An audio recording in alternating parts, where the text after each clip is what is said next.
added, and then eventually we saw a huge ask, pop through 40, blew up through 40, all the way up to 41, and the pullback I added again at 40.50, all the way up to 41.26.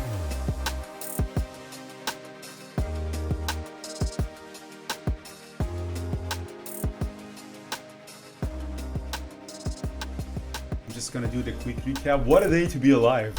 Tesla hit 1100, broke the all-time high again, and yeah, it's just the mania of the electric cars are back. We traded Lucid. Lucid is a competitor to Tesla, and then they're they are delivering cars and stuff. So now let's see how we traded. So yesterday had a monster day from $28 all the way up to 40. I traded short and long, and the recap is there. Today it was gapping up like 7-8%, and I traded twice. One time I got stopped out with a loss, second time just explosion.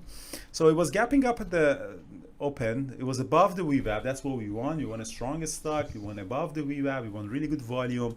In the first minute, kind of opened as a doji, which is not really a good ideal situation. But it did pop up with heavy volume. I went long, I added more. I really wanted to get through 40. Just to micro pullback, I added more, popped up, I sold some, and then suddenly dropped, and I got stopped out with a loss. So here, the first trade was really a loss for me if I want to market it like that. This was my first trade. Yeah, this was the first trade that I did. And then the second trade, as soon as I saw that it's holding with VWAP, this is a much better entry. Even though it's still the 1 minute was doji, I tried to look for a potential 5 minute open range breakup. Even though we had this huge doji, the stock was so strong that I just jumped back in there, constantly added, obviously small, added, and then eventually we saw a huge ask, pop through 40, blew up through 40, all the way up to 41, and the pullback I added again at 40.50, all the way up to 41.26, which is a level. This level we had it through the daily chart. It's the high of one of the very important levels back in a few months ago. And then after that, it's just collapsed. It collapsed. I got stopped out at the break even.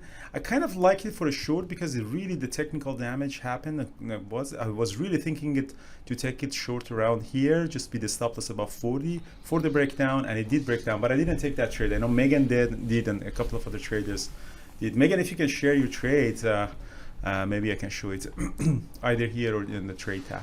And that was it for me. That was really, the X was also what trade that I got really lucky on it. So X was also gapping up really very nicely, 10%. I did trade it for a 1 minute opening range breakup. I kind of chased it because it was really opening up above that. So I was trying to get it opening 1 minute opening range breakup. It did drop. I wanted to get out. By mistake, I actually doubled.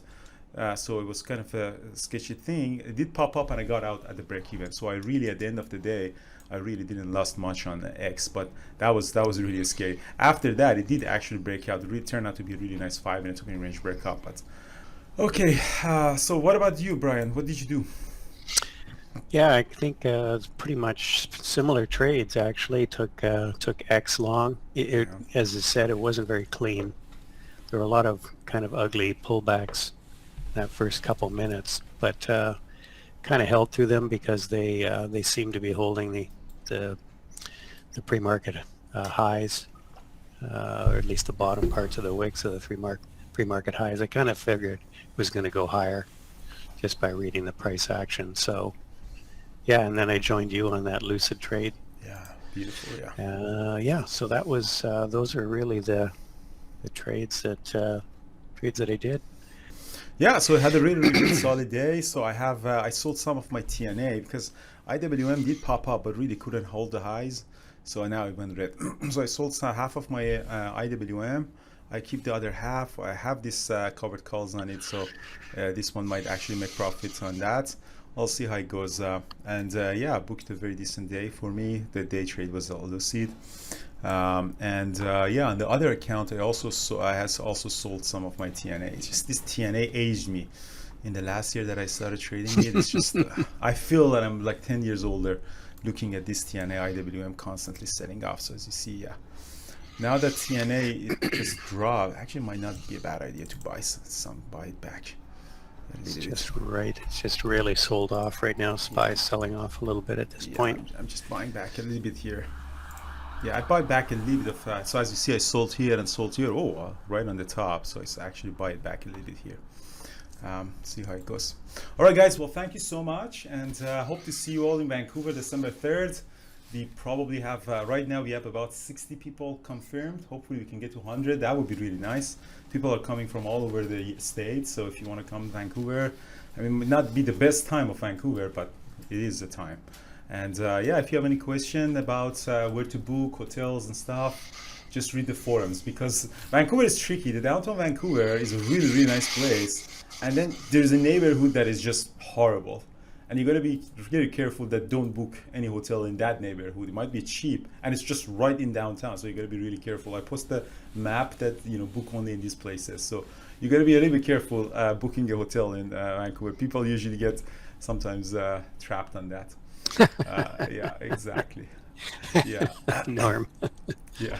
It's cardboard next to that. That's pretty much the case. Yeah. Yeah. No, actually, let me show it to you. Should I show you the? No, you know what? Never mind. Yeah, just check the forum, guys. Thank you so much, and see you all Monday morning. Yeah, Monday morning.